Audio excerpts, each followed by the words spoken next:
you the only one that got to have the understanding. And those conversations were tough.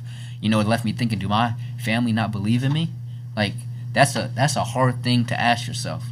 But life put this dream in my head for a reason. Not my dad's head, not my mom's head, not my grandmother's head. So why do I need their approval? Okay, Jamar, you ate with that one. So you mentioned your parents. What was it like?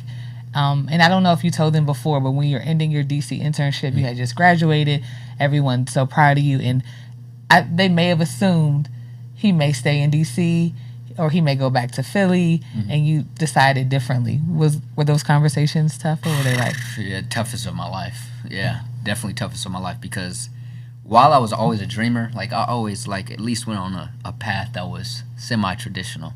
Like, your boy finished high school, went to college. He may not have went into the business degree, but he went to college and he graduated and then he got a job. You know what I'm saying? So it always filled those check marks my entire life.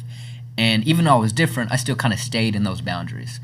Going out and not only leaving DC, but to be an entrepreneur in this day and age. When somebody says I'm about to be an entrepreneur, it sounds like they just don't want to do nothing. And so I was faced with that music. I like to tell people all the time, in those moments, you got to understand that your parents aren't speaking out of, I don't believe in you. They're speaking out of, I love my son and daughter so much. I don't want to see them to fail. I can't even see their dreams and their aspirations. They're blinded. My parents are blinded. Now, did they expect me to stay in DC? 100%. I was offered some money. I didn't think I was going to be offered either. You know what I'm saying? I was offered a position. I didn't think I was going to be offered. And when I told them what I was offered, and I had even other organizations saying, we want to pay you what they paying you.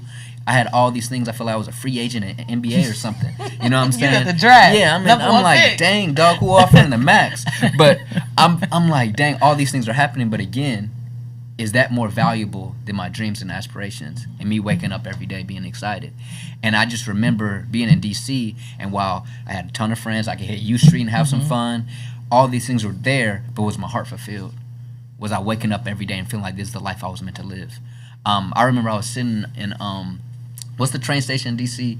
The Amtrak. The Metro or? Nah, Union Station. Union Station. I'm sitting in Union Station. My sister happened to be staying with me for a weekend. I'm dropping her back off, and I just remember this Nipsey Hussle clip just came up, and he's talking some of the same stuff I'm talking about right now. It's you don't always need facts. You don't always need the reason. You just need your intuition. I just remember in that moment I decided I don't care what my parents say. I don't care what nobody say. You know what I'm saying? Even my grandmother was a little to this day my grandmother's I still didn't understand what you was talking about back then, but I now I know what you was talking about. You know what I mean? And so I just remember so before I left DC, the job I was at, I got a month or 2 month extension with my current contract, because I was basically telling them I wanted to focus on one part of the department. It was really a cop out, so I didn't have to make a decision yet. And when I made that decision, I signed the paper. The next 2 days, I had never felt my soul hurting that much. When I made the decision to stay in DC, when I in my body already knew we need to go chase our dreams, and I decided to delay it 1 or 2 months, I have never felt that soul wrenching feeling in my life. I was oh no, this is what regret feels like. And I was never again. And so when I was having to make that decision again, I had to remember how that felt. And if people in my life had a problem with that, that's not really my problem. And then the full circle is when it happened, because I know it's gonna happen, they gonna see it.